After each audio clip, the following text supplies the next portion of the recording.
Derecho Remix. Estamos platicando del caso de Atenco, que fue llevado ante la Corte Interamericana de Derechos Humanos, en donde en una audiencia en noviembre pasado, un juez de la Corte le pregunta directamente a los que representan al gobierno en esas instancias: ¿qué onda, carnales? ¿Por qué no tienen a nadie sancionado de estas cosas que están demostradas que sucedieron y que no fueron sancionadas? En principio, ellas denunciaron la tortura sexual a los días, porque el mismo día no pudieron hacerlo, porque el Ministerio Público no las dejó. Inmediatamente de que se abrió una investigación a nivel local, casi luego la cerraron en lo que tenía que ver con tortura, ¿no? Dijo el Ministerio Público, pues yo ahorita no tengo pruebas como para seguir investigando. Entonces ellas intentaron que se investigara a nivel federal en una fiscalía especializada para perseguir delitos de violencia contra la mujer y hoy trata también. Y la FEBINTRA en el 2008 dijo: no hay responsabilidad de ningún servidor público federal. Básicamente estaba diciendo: ningún policía federal te hizo lo que dices que te hizo. Mira.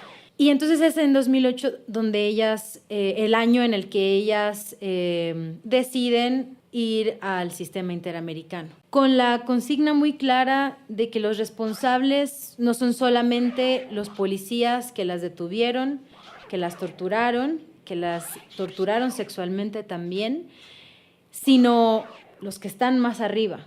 ¿Había alguna razón fuera del conflicto con los floristas para que la fuerza pública, independientemente de qué orden de gobierno, interviniera? Y de ser el caso, ¿qué es lo que hubiera sido correcto que hicieran? Para también hablar del uso legítimo de la fuerza pública, la fuerza proporcionada, etcétera. Un operativo que se diseñó previamente el gobernador del Estado de México, el titular Enrique Peña Nieto, el titular de la Policía Federal, que era Eduardo Medina Mora, dígase ahora ministro de la Suprema Corte de Justicia de la Nación. Se reunieron para planear ese operativo. Sabemos que ellos ya sabían que el día anterior se habían cometido abusos, que ese 3 de mayo gente fue torturada, gente fue golpeada y detenida arbitrariamente. Lo interesante es entender para qué fue diseñado.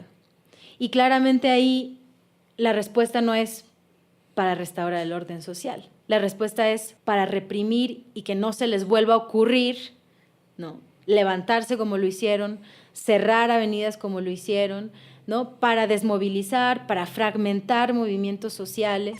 Era un colectivo bien unido, bien fuerte y que sí tenía un poder distinto, al cual a lo mejor ellos tenían la idea de que lo tenían que aplacar de esa manera, ¿no? Y que esa fuerza fue la que los hizo poder frenar un proyecto como el del aeropuerto.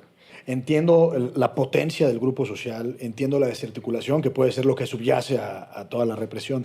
Pero digamos, al día siguiente en el periódico, ¿qué argumentó el gobierno? La desestabilización de las instituciones del Estado. Y que lo que se hizo era necesario. Y creo que mucha gente todavía hoy lo piensa. No. Que era necesario para restablecer el orden público, así lo declaró Enrique Peña Nieto. Actuamos para restablecer el orden y la tranquilidad. Protegerte a ti y a tu familia es un firme compromiso de Dios. Y digamos, lo que es muy relevante siempre cuando uno ve una manifestación, con todo lo que te provoca, ¿no?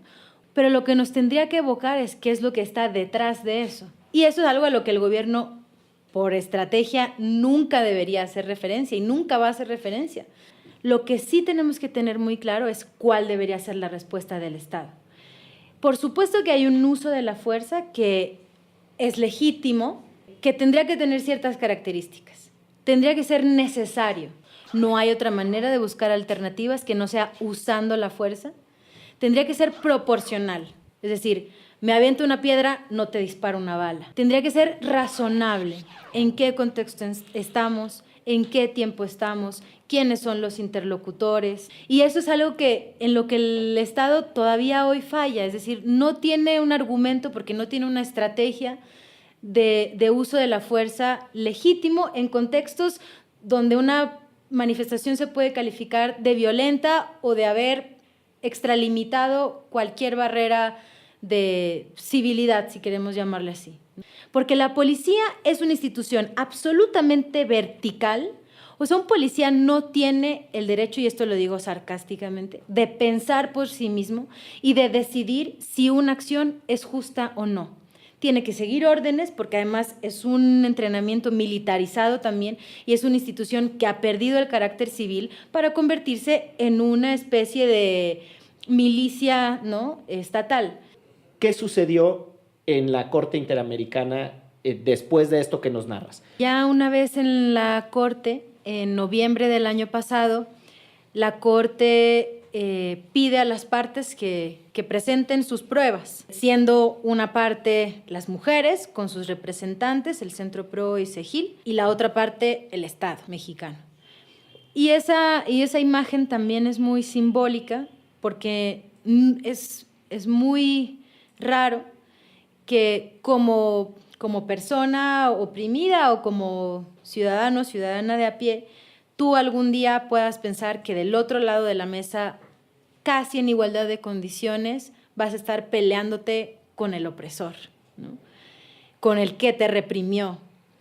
Y eso ellas lo recuerdan como un acto de justicia.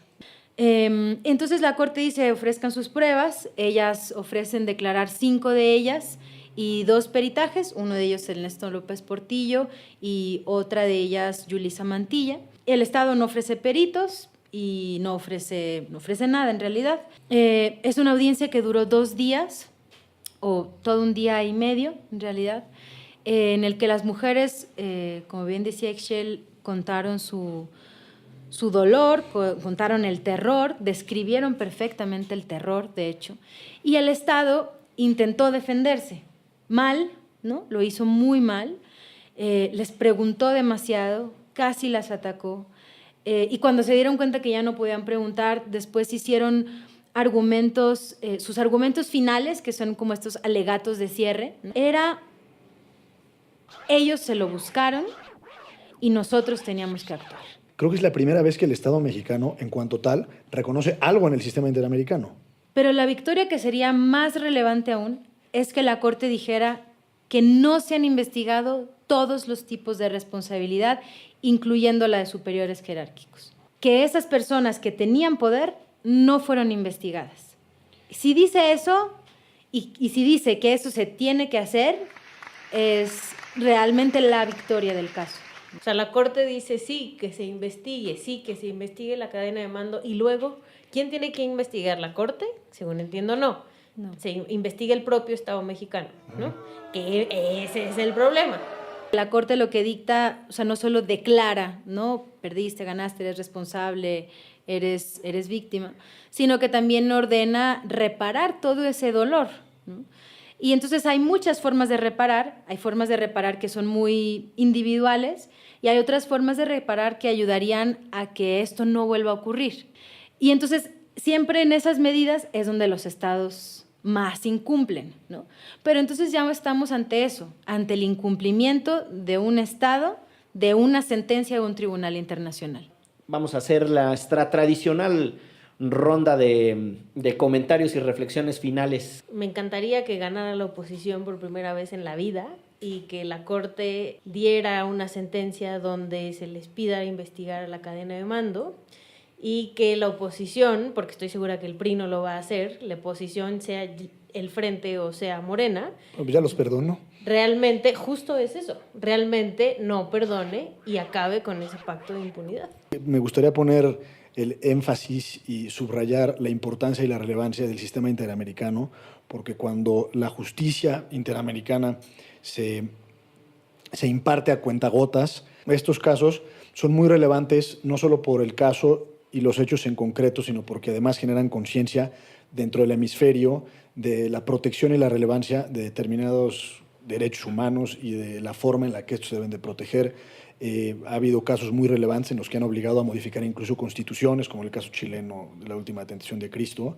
Entonces sí, es algo, eso el sistema, aunque es la punta de lanza, pero es una punta que poco a poco va modificando nuestras realidades. Yo invito a quienes nos escuchan a que vean, así como ocurrió en el caso Atenco, aunque 11 años después, que se pueden escuchar otras verdades, ¿no? Porque ahí está la clave del caso. Yo creo que para ellas lo fundamental fue que su voz se escuchó duro y fuerte en el mejor de los escenarios, ¿no? Esa posibilidad la tienen 1 en 1,000,000.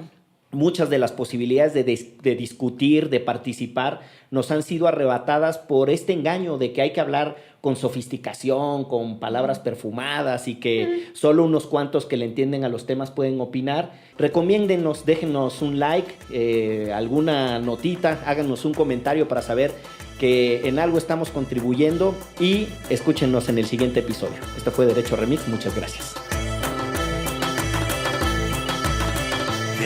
Derecho Remix. Divulgación jurídica para quienes saben reír.